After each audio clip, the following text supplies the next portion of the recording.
Well, jeepers! You're listening to Smash or Pass. Hello everyone, welcome back to another interview on the JayBee and Millie channel. I'm JayBee and joining me is Alycia. Hi guys. We have Marsh. Hello.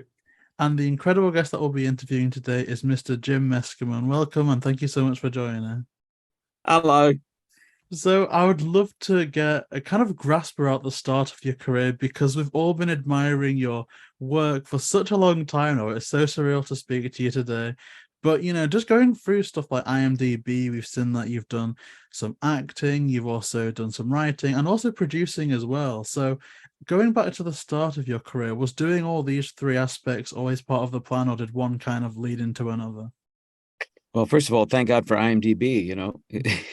When I first started out, there was no internet at all in the 80s, and there was no IMDb. So if you wanted to find out about someone's career or even your own career, you had to rely on, some sketchy information. Not that IMDb is 100% accurate, but it's pretty good until something better comes along.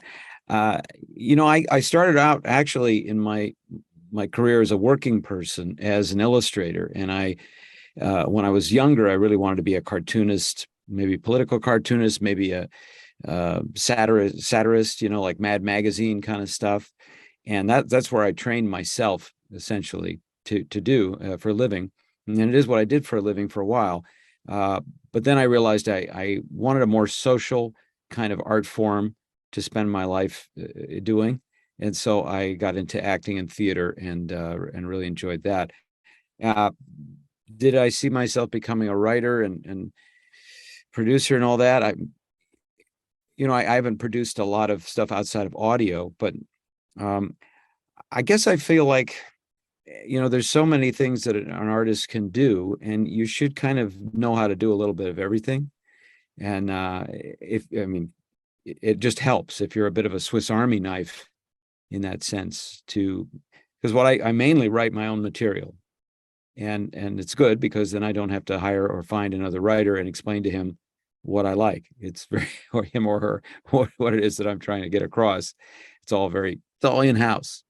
So I guess I always assumed that I would be doing a lot of things, and I'm always trying to learn more things. Like with the birth of YouTube and social media, I've had to learn how to edit, and I'm eager to learn how to do all kinds of things. So, well, that's so incredible to hear, and that definitely speaks to all of us personally, all kind of doing the YouTube scene at the moment, and it's absolutely fantastic. And I guess about the kind of start of your acting career, with the fact that you started off doing art, it's perhaps a bit fortuitous that the first acting role that we could find for you was in 1987's The Comic Strip. So, do you remember in terms of those initial acting roles, how you kind of got your first job within acting?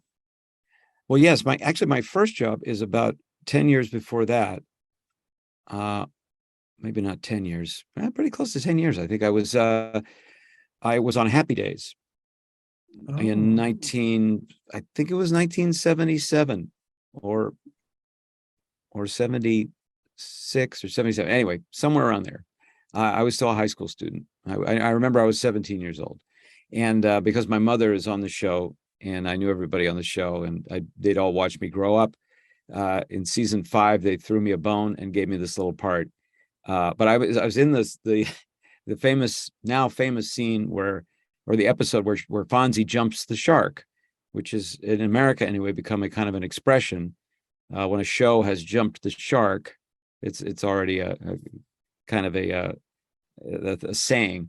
And it means that it's come to mean that the show is sort of outlived its welcome, and it is starting to go to unusual lengths to attract its audience.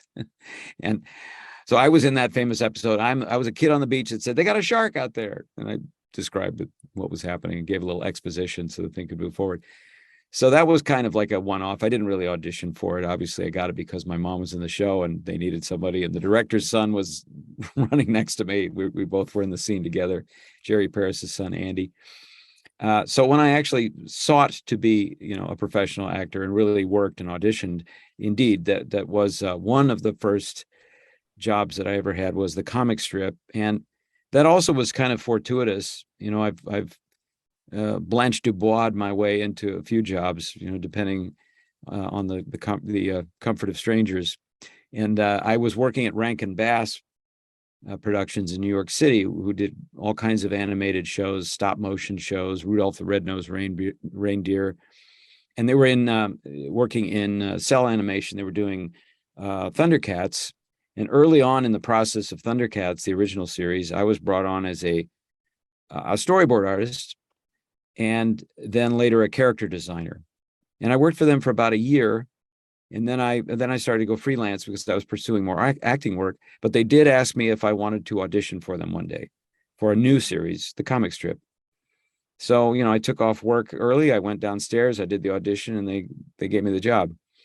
So that was a very nice thing, a nice little bit of luck and, insider advantage, because I definitely knew what their series were like, and I knew everybody there. And, I booked it and did 65 episodes of the comic strip, which was a real education because I worked with a lot of very veteran animation actors in New York who were some of them in their 60s and 70s, others younger, like the young Seth Green, who was about 10, Maggie Wheeler, who you may know from Friends, was on the show. And we were all young. We were all in our 20s, and except for the guys who were in their 70s. And I learned a lot from watching these older guys to see how they managed it, how they created characters, what they would use in their imagination, and how they would craft a sound. And it was beautiful, but also a lot of fun. We would all be 6 or 7 people in the same studio in New York City. And that doesn't happen very much anymore. I'm glad I was there when it was, because it was a very fraternal and creative environment. It's actually very cool to know all the background history and how you kind of got into the world behind the scenes of all of this. I'm just a little curious. Were there any voice actors or animated shows that you were aware of prior to your career that may have influenced you to kind of go in this direction? Well, I mean, as a kid, probably like you guys, I watched a lot of cartoons, and I didn't think about it as being a job. I didn't have an awareness of it as being a job for a long time. It's just entertainment, and you don't really think about much.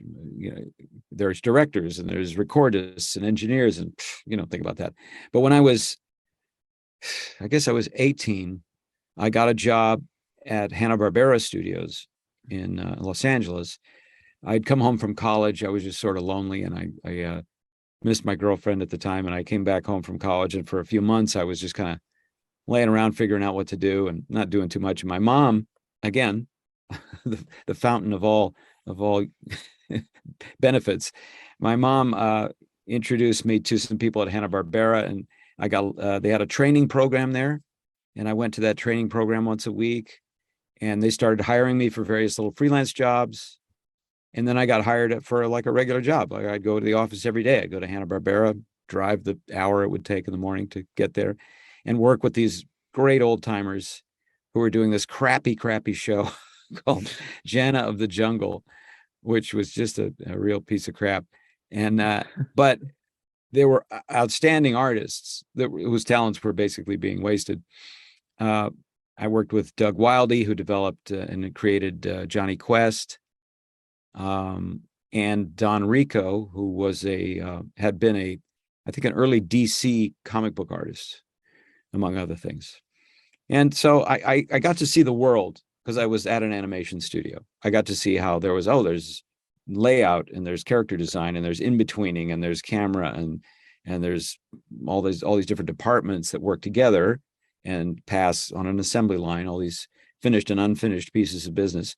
And they produce in case of a good show, a really marvelous experience. In the case of our shows, pretty forgettable stuff. But anyway, I got a look at the world, so that influenced me a lot. And I didn't really get to sit in on any voice sessions at that time. It's a pity, because I think I would have then twigged and realized, this is a good path for me, because it would have been better. It would have been a better path for me early on. When I did spot it, I went to a Thundercats voice recording session, and I saw the fun they were having, and I knew my own skill set and my own proclivities, and I decided, okay, this is the better job. This is the job I really should pursue. Yeah, because you didn't just do voice acting for like shows, like cartoon shows and that. You've also done video games, which I noticed as well, like Madagascar.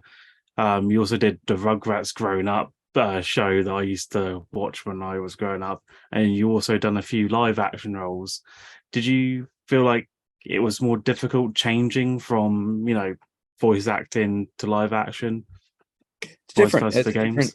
It's a different activity. I've done mostly live action. I mean, I've done, relatively compared to my the animated stuff. I think I've done more live action. That's been actually my interest more than anything. But I wind up doing a lot of voiceover stuff, and I do enjoy it. But I'm trying to be on camera more than off camera. But it's a different language basically. It only involves one channel of your expression, voiceover. It's just this channel that you can hear. The voice and the intonations and the emotions that you can express vocally. Has nothing to do with how you hold your hands or the way you move back and forth or the way you look, which is good. Because a lot of us in voiceover, we aren't movie stars. We don't have movie star looks or even character-y enough looks. I'm sort of in the mid ground. I'm not fantastically handsome, but I'm not, a weird character either. So I basically play a lot of, doctors and kind of mid-range sort of characters, nothing too extreme. Every now and then, like a couple of weeks ago, I went to go to New York, and I got to play a criminal for FBI Most Wanted, but that's rare. So it's a different application of your acting skills, but it all starts from acting. It all starts from knowingly taking on the viewpoint of another character who's different from yourself and expressing that. I've done lots of commercials and other performances where I have no words. I just do it physically.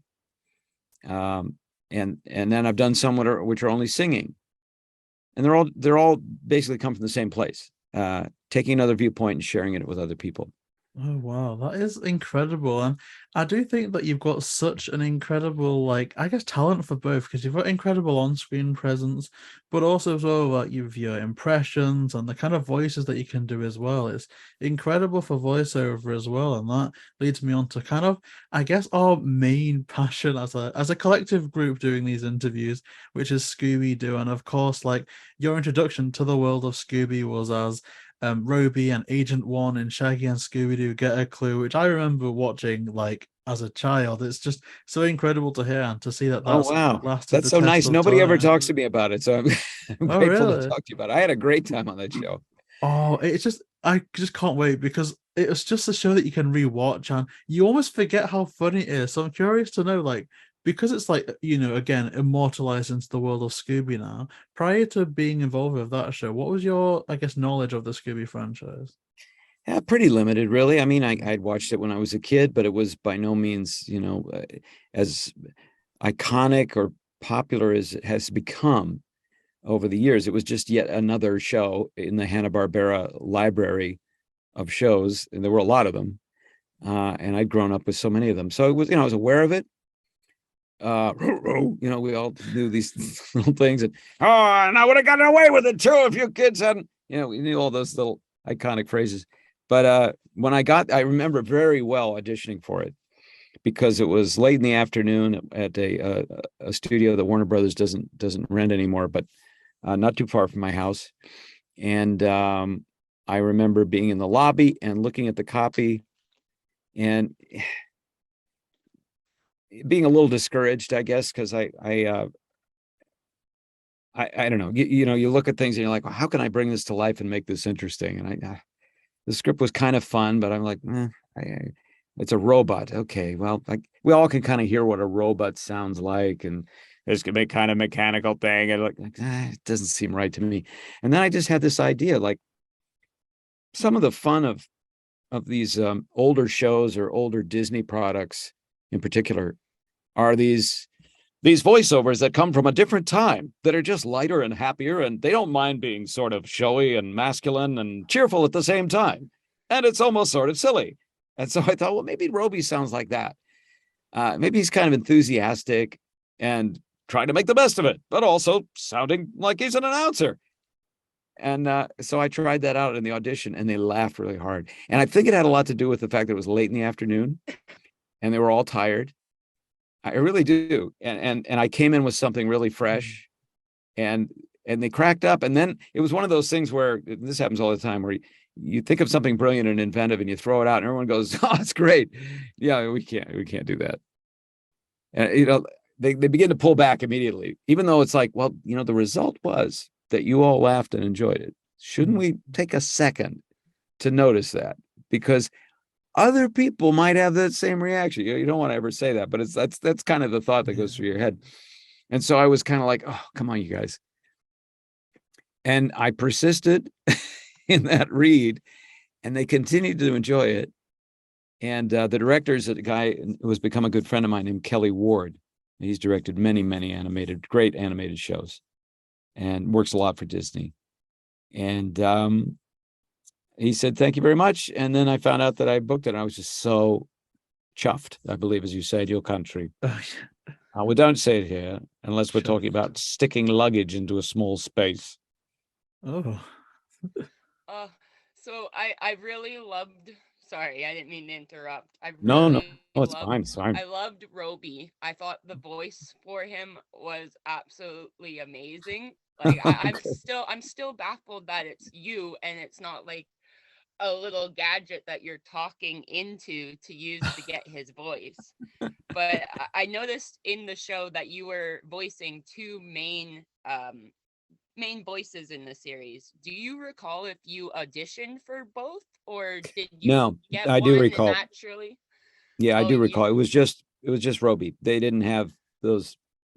So those characters came in a little later, and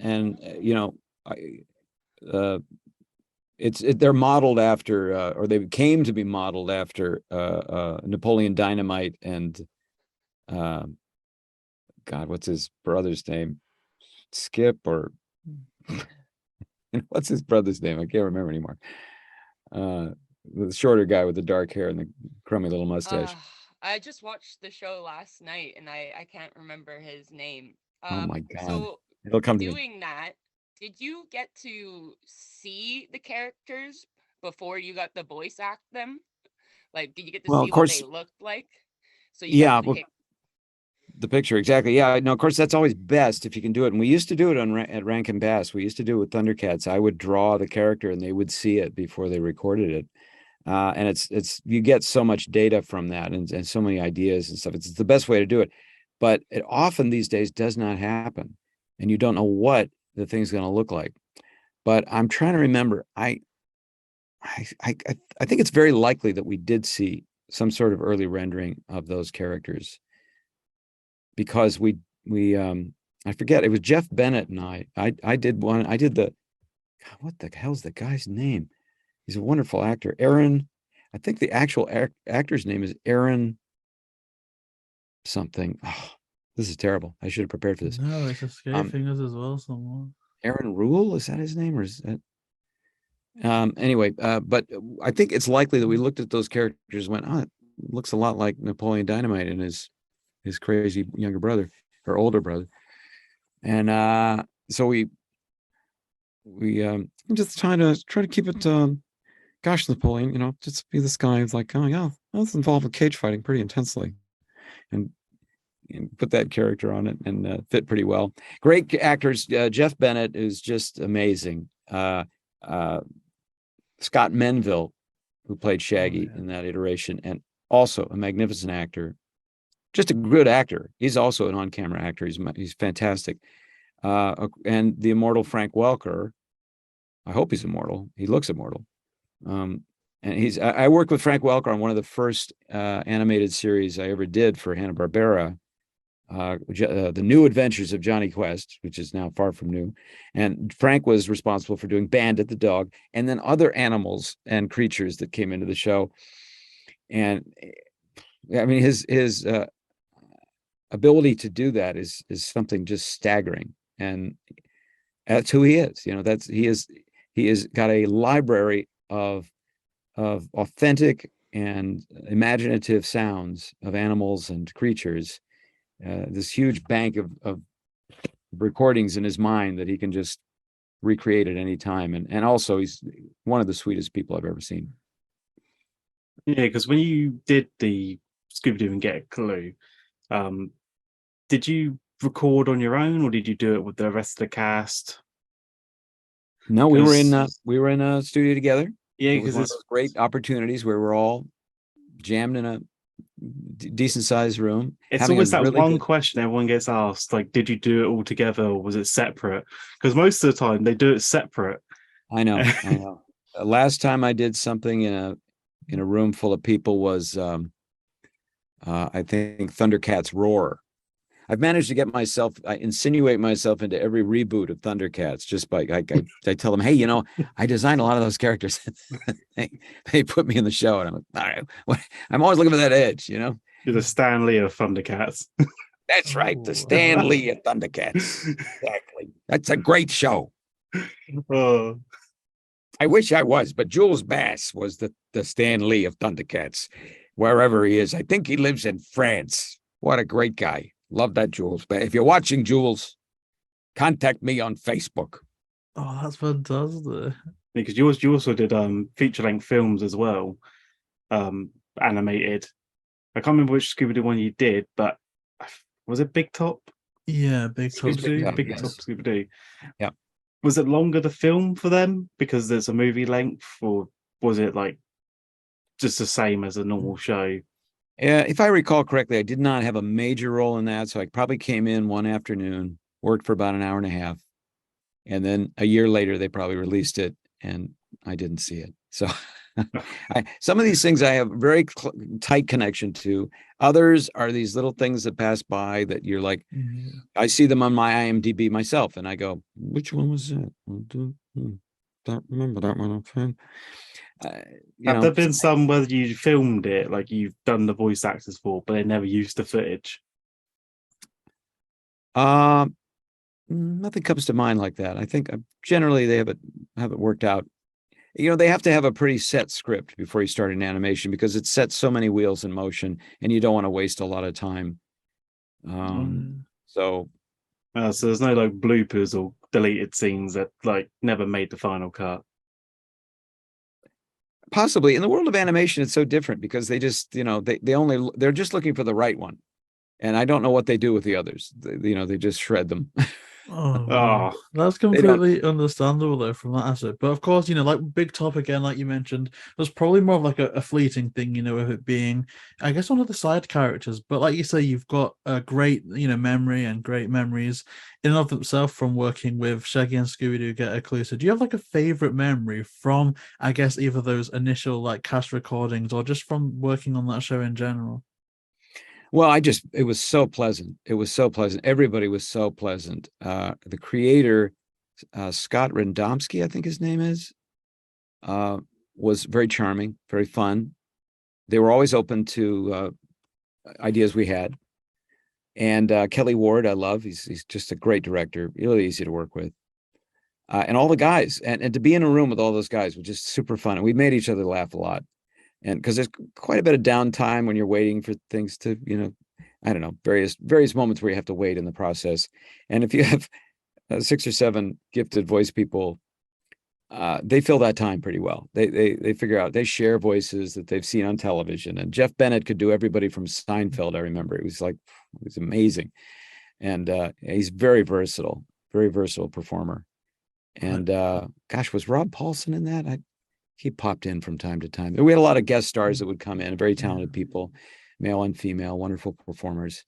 And Scott Menville was just hilarious, and Frank. I can't remember any particular time other than the fact that it was just like a place that I really was very happy to go to, and I would often hang out, and try to take people to lunch afterwards. You just didn't want to leave the environment of what you'd just done. I mean, that definitely comes across in the show itself, with it just being such a delight to watch. But I guess in terms of, things, more recently, you were going to make a return to the world of Scooby-Doo, according to both, like we said, IMDb and, of course, co-director Michael Korinsky. You did have a part to play in Scoob Holiday Haunt. Do you recall what it was like to record for those sessions?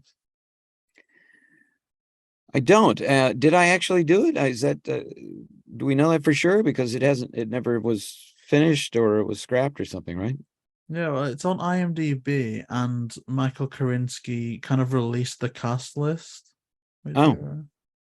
Well, a lot of stuff goes on IMDb before it's actually been produced too, as a kind of a wishful thinking, and they'll get their cast together and they do it for various public relations reasons. So I'm not 100% sure I actually ever recorded for that, because nothing comes to mind. But I might have missed it too.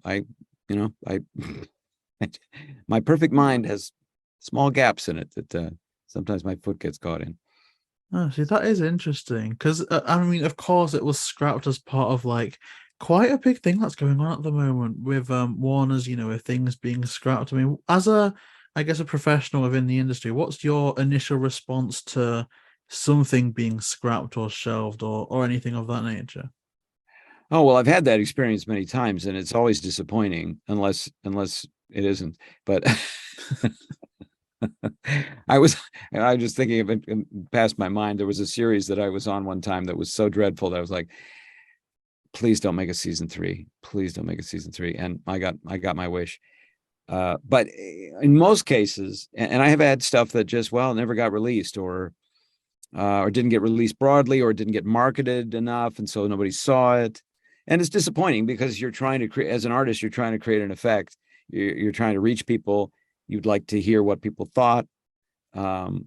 It's our conversation that actors are having with the general population. We're having this wonderful interchange, and occasionally it doesn't pan out. I did a film in Rome with Kevin Spacey that will never see the light of day, because it happened right just before his fall from grace, and nobody was interested in seeing Kevin Spacey star in a film about a predatory homosexual who's trying to turn a straight man. So it was bad timing on our part, but so you can kind of go, so that's why an actor, why I hustle a lot. And it's kind of like a farmer. If a farmer wants to have a profitable season, they have to plant a lot more than they need, because they're going to lose the crop to weather and bugs and who knows what. So you have to kind of oversaturate the market with your offerings, because a lot of them aren't going to see the light of day. They're going to run out of money. They're going to not be promoted well. They're going to just suck because of something in the assembly line. Or all of a sudden nobody likes that. That thing you were doing your show about, nobody really likes that anymore. So you got to, in order to keep some sort of flow of actual production going, you got to overdo it. And so that's how it runs. I'm just a little curious. Did you plant any seeds that you could share with us? So do you have any future projects in the future that you could maybe share with us? Some of those little seeds are sprouting? I do. There's a lot of them I can't talk about because of, confidentiality, which is, the watchword of the day in the video game world. So I can't talk about my big fancy video game shows, but there is an audio book extravaganza that has been percolating for a good long time. I won't say how long, but a long time. And it should be coming out next year. God, I hope so. And I directed it. I star in it. It's a multicast audiobook production. It has terrific actors in it, and it's called Mission Earth. And you can look out for that next year. It's a science fiction satire. It was written by the late L. Ron Hubbard, and I star in it, and I play the lead character. And we've got Rob Paulson is in it. Corey Burton is in it. I'm sure you know that name. Fred Tatasciore is in it. Some of the greats in animation, Nancy Cartwright, who's on a little show called The Simpsons, is in it. The great Jim Dale, one of your countrymen, is in it as well. And anyway, that is a seedling that will come up and become instantly a forest. And I think people will love it. It's funny, it's weird, it's insightful, and wicked. It's rather wicked at times as well. Do you have like a website or social media where fans can follow and keep up to date with all these information? Yes, absolutely. I mean, I'm on Instagram at Jimpressions. And on YouTube, my name, Jim Meskimen, or Jim Impressions. You look up either one. I put up daily videos at least once, often twice or two or three times. And on what other social? Oh, TikTok. Jim Meskimen on TikTok. Yeah, I just started doing that. I've got over 100,000 followers now in the last couple of months, so that's exciting. Oh, that is absolutely That's really good. incredible. Yeah, I'll definitely Yeah, be and I sure test to out reward impressions and talk about what I'm doing. I also share. I Ah. have an online workshop in how to be a working actor too. If any of your listeners are interested, it's got a terrible name. It's called the Working Actor Method. I never chose that name, method. Somebody else did. That's a loaded word in the acting field. But if you go to jimworkingactor.com, jimworkingactor.com, there is a series of videos which I made in my house for you to not so much about how to be an actor, but how to maintain a career, how to grow a career, keep it rolling over the long term. Oh, that works out perfectly because I am aware that a lot of the kind of audience that we have here are aspiring actors. So that's going to be a perfect thing for them to follow. I'll leave all of the links that you've mentioned in the description down below for people to check that Yes, I out. found it. I will- There's also a course in voice acting too as part of that, and Oh. also one in impressions if your peeps are interested in impressions. You get it now, you say 40%. That's right. 40%. And there's a money back guarantee. So that's how I can sleep well at night. There is Oh. as well, yes. That is incredible. That is 30 so days amazing. money back guarantee. So I will leave that in the description down below. And just thank you so much for your time today. It's been such an honor to speak with you. Thank you so much for your time. And of course, thank you so much to Mark and Alycia for joining today. I'll leave their social media links in the description down below as well. And I guess like a big thank you to everyone for watching these, because it's what kind of keeps us kind of engaging with it, all the comments and the feedback. It's so amazing to hear, and just thank you so much. And if you do want to see more like this, then please like, comment, and subscribe, and we'll see you next time.